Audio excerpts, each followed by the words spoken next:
The sun had almost drowned, behind the dust-covered hills of Redstone, when the evening breeze carried the faint sound of the saloon piano, half-tuned and half-forgotten. The town was small, just a handful of souls trying to survive between law and chaos. And that night, the Silver Spur Saloon was packed tighter than a whiskey barrel.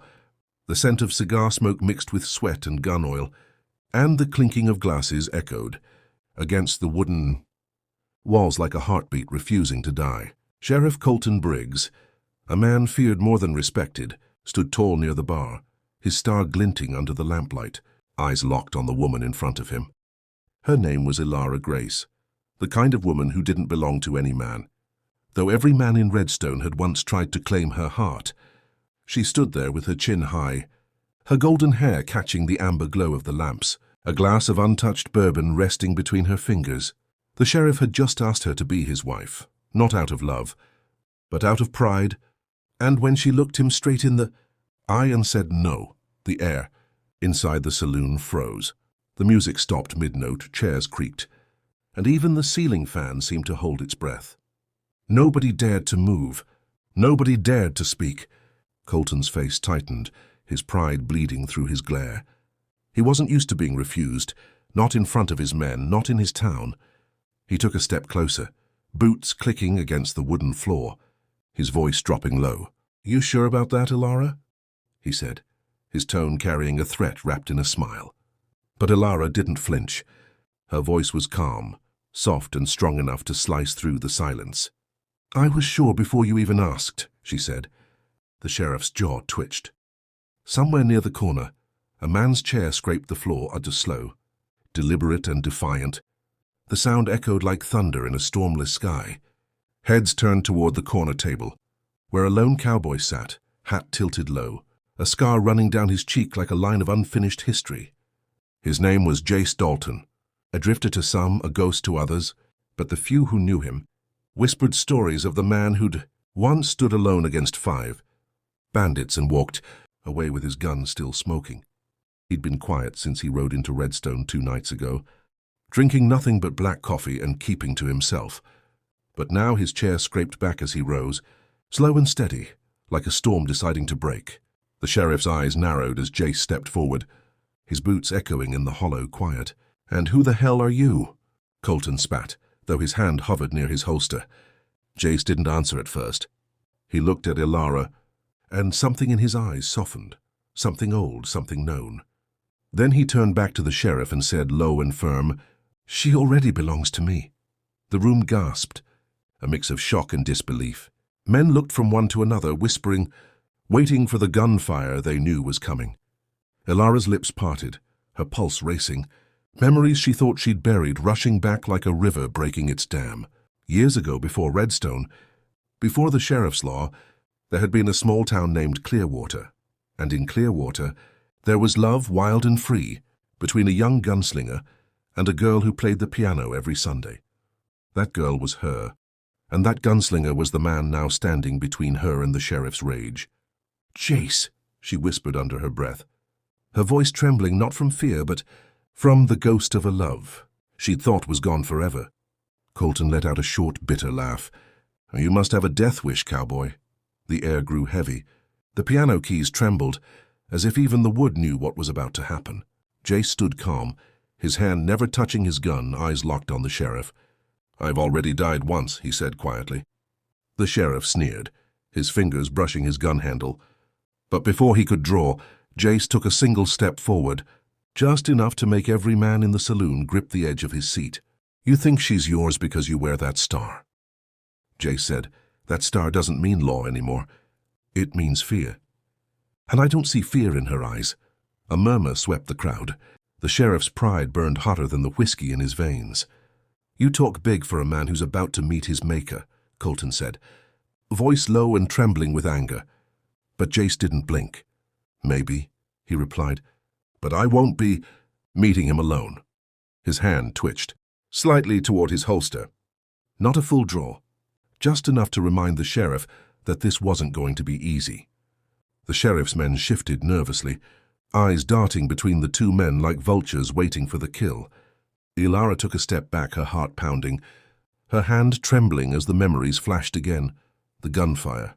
The blood the night Jace disappeared. She had thought he'd been killed in the Clearwater massacre, when the town was burned by outlaws and she'd been taken away by the sheriff, under the guise of rescue. She never knew Jace had survived, and never knew he'd spent years tracking the men who destroyed their town. And now, one of those men stood before him wearing a sheriff's badge. Jace's eyes hardened. "You were there that night," he said suddenly, voice rising just enough for everyone to hear. "Clearwater. You rode with the gang that burned it." The sheriff froze for a split second, his hand tightening on his gun. "You don't know what you're talking about," he growled. "Oh, I do," Jace said, stepping closer. "You think hiding behind a badge changes what you did. You can bury the past under law, but you can't kill it." The sheriff's hand moved, fast, but Jace was faster. 2 shots cracked through the silence like lightning, and everyone hit the floor. Smoke filled the saloon, glasses shattered.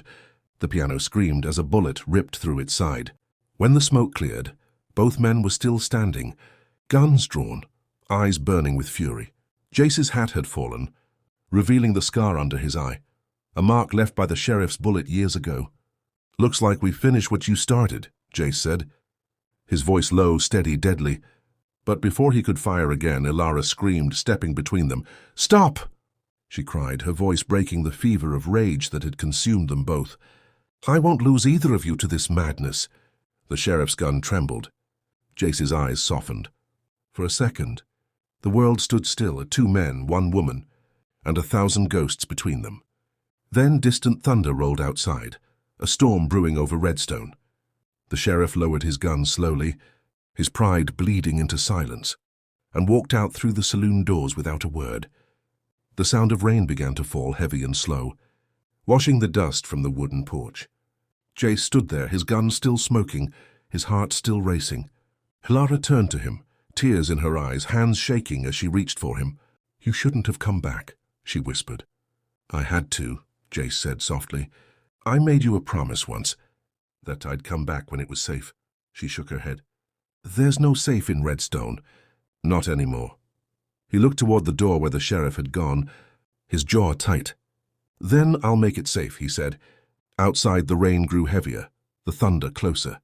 Somewhere in the darkness, horses neighed and boots splashed through the mud, the CAG sheriff's men regrouping, revenge burning in their eyes. The night wasn't over. Redstone wasn't done bleeding.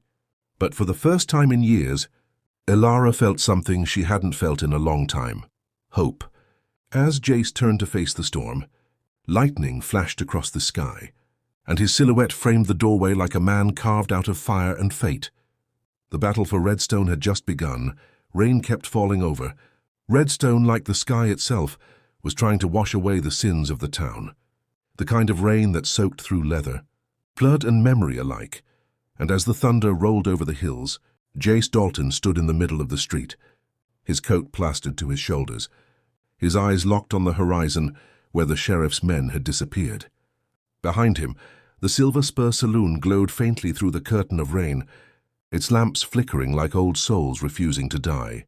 Ilara stood in the doorway, her hair clinging to her face, her heart caught between fear and faith, watching the man she'd once loved walk straight into the storm. Jace knew the sheriff wouldn't stop. A man like Colton Briggs never took humiliation as defeat. He took it as a promise of revenge. And revenge was already coming, in the form of 6 riders galloping through the dark, rifles in their hands, rage in their eyes. Jace reached for his gun belt, the weight of the Colt settling against his palm like an old friend, and he took a breath that felt heavier than the rain. Every memory of Clearwater flashed before him, the fire, the screams, Ilara's face when he thought he'd lost her, and the truth that burned through it all. This wasn't just about love anymore. It was about redemption. He stepped into the middle of the street, boots sinking slightly into the mud, and waited. Lightning cracked, illuminating the riders as they emerged from the darkness. The sheriff rode in front, hat low, his coat whipping in the wind like the shadow of the law itself. The people of Redstone peeked through shuttered windows, whispering prayers they didn't believe in. Nobody wanted to be caught between the sheriff's wrath and the gunslinger's justice. The riders slowed, horses snorting steam. And Colton's voice cut through the rain. "You could have left when you had the chance, Dalton," he said. "But you came back. Big mistake." Jace's reply was calm, almost quiet. "I don't run anymore." The sheriff grinned. "Then you die here." The street exploded with gunfire.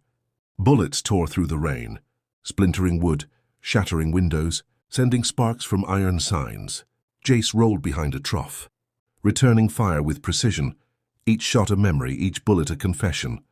He moved like a shadow, his coat flaring, his boots kicking up water, the lightning flashing across his scarred face. 2 riders fell, their horses screaming into the mud, and the crowd gasped from behind the safety of their walls. Kalara clutched the doorframe, tears mixing with rain, whispering his name over and over like a prayer. Jace took another shot, another man down, but a bullet grazed his arm. Hot pain searing through flesh. He gritted his teeth, reloaded fast, and ducked behind a wagon as the sheriff's men surrounded him. Inside the saloon, one of the old miners grabbed his shotgun and muttered, "Damn fools fighting for her," and Ilara turned, her eyes blazing. "No," she said, "he's fighting. For all of you." That was enough for a few of the men to grab their rifles, long forgotten in the dust. The fear in Redstone began to shift. It started turning into something else, something stronger. Out in the street, Jace's breathing grew rough, his hat soaked through, his arm bleeding freely, but his focus never wavered. He knew Colton would make his move soon. The sheriff dismounted, walking slow through the rain, gun drawn, boots splashing in the puddles, the silver star on his chest gleaming like mockery. "You don't get it, Dalton," he said. "This town needs a man like me. You take me down, someone worse will come."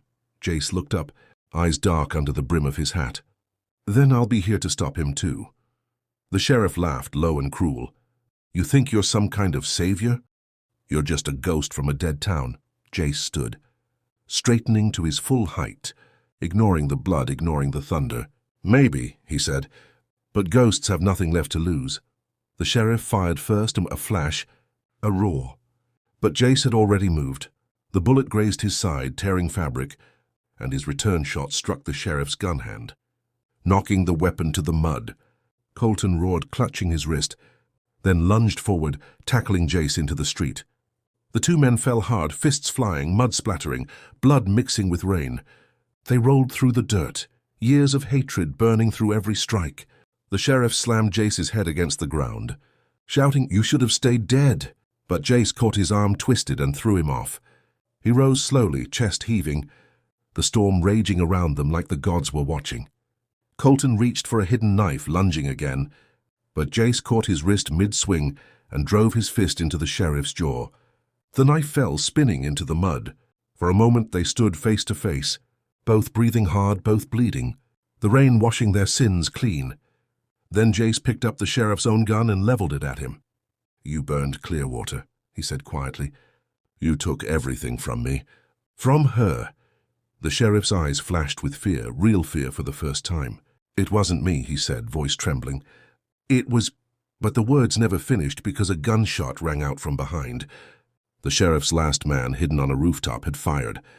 Jace staggered, the bullet grazing his shoulder. And before the man could reload, Ilara stepped out of the saloon, her hands shaking but steady enough to pull the trigger of the shotgun she held. The blast echoed across Redstone, and the sniper fell silent. Smoke curled from the barrel as she lowered it, her eyes locking on Jace. The sheriff took advantage of the moment, lunging again, but Jace turned just in time. 2 shots fired almost together, one from the sheriff's revolver, one from Jace's Colt. Silence followed, long and cold. Then the sheriff stumbled back, eyes wide, a dark stain spreading across his chest. He looked down, disbelief twisting his face, and fell into the mud with a heavy thud. The rain poured harder, washing the blood away as the town exhaled for the first time in years. Jace stood there, trembling, breathing hard, the gun slipping from his fingers. Lara ran to him, catching him before he fell. "You're hurt," she whispered, pressing her hand against his shoulder, tears falling freely. He smiled faintly, wincing. "Just a scratch," he said, though his voice was weak. The townspeople began to come out, slowly, carefully, as if waking from a long nightmare. The old miner tipped his hat. "Guess Redstone's got itself a new lawman," he said quietly. Jace looked up, his eyes soft, tired. "I'm no lawman," he replied. "I'm just done running." They carried him inside, patched his wounds, and by the time dawn broke over the hills, Redstone had changed. The sheriff was gone, his men scattered, and for the first time in years, the town was quiet, not the silence of fear, but the peace of freedom. Ilara sat beside Jace as he rested, her hand wrapped around his. When he opened his eyes, the first thing he saw was her smile, faint but real. "You kept your promise," she whispered. "You came back." He nodded slowly. "And I'm not leaving again." Outside, the morning sun touched the wet streets, turning the puddles into pools of gold. The people began to rebuild, boards nailed, glass replaced, laughter echoing softly from the saloon. The piano that had been shot still played, a little off-key but alive. Jay stood later that morning on the same street where he'd almost died, looking at the rising light over Redstone. He felt the ghosts fade with every heartbeat, replaced by something new, something he hadn't felt since Clearwater, hope. Ilara joined him, her arm slipping through his. "So what now?" she asked. He smiled, watching the horizon.